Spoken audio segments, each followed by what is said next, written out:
اعلیٰ درجے کی بات تو یہ ہے کہ اگر کوئی رشتہ دار، وارث، بیٹا یا کوئی رشتہ دار اگر اللہ نے اس کو مال دیا ہے وہ خود انتظام کرے کہ ہمارے مرحوم کا کفن دفن میں کروں گا، یہ اعلیٰ درجے کی بات ہے.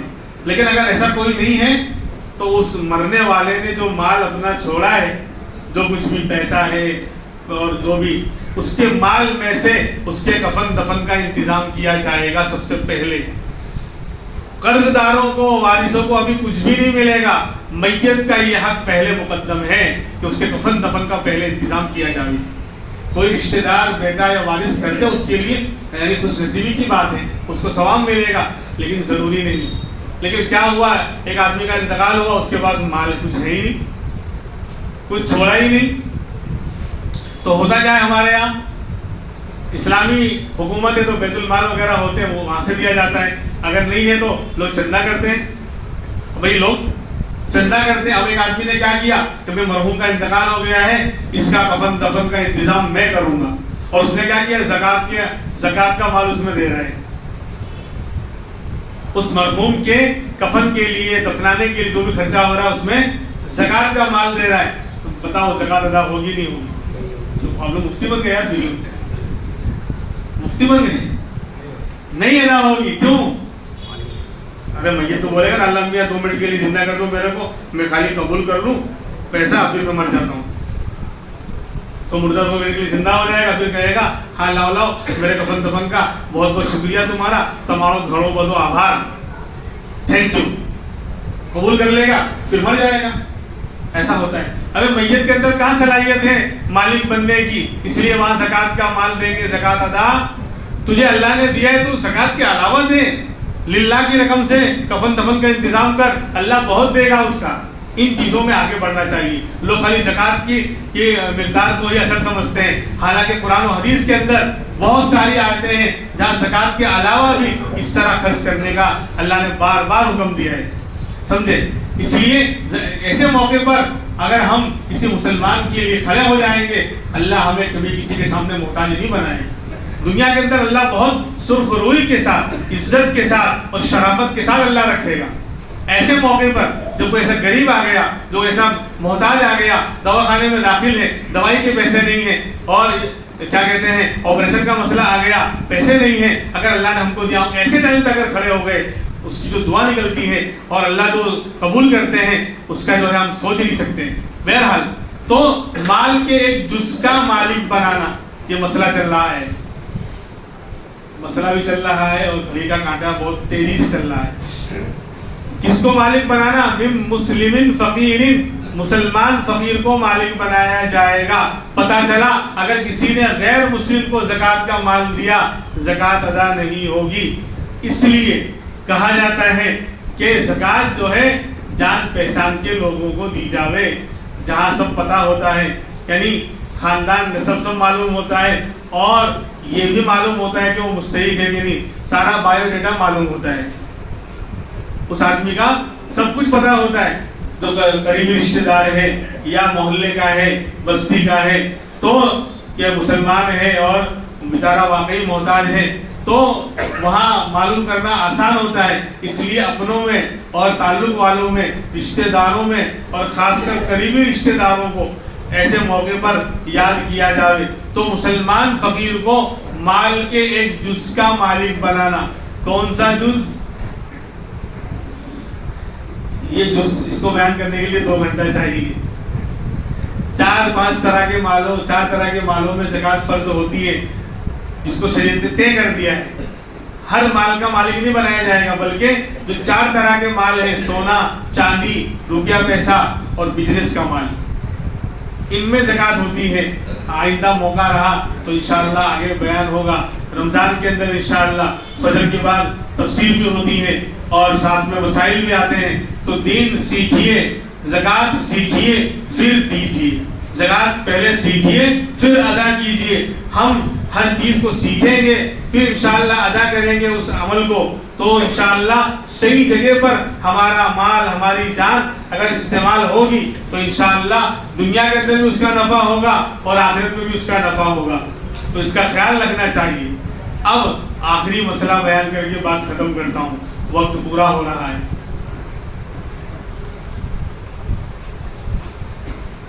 کہا مسلمان فقیر کو زکات دی جاوے لیکن وہ ہاشمی نہ ہو.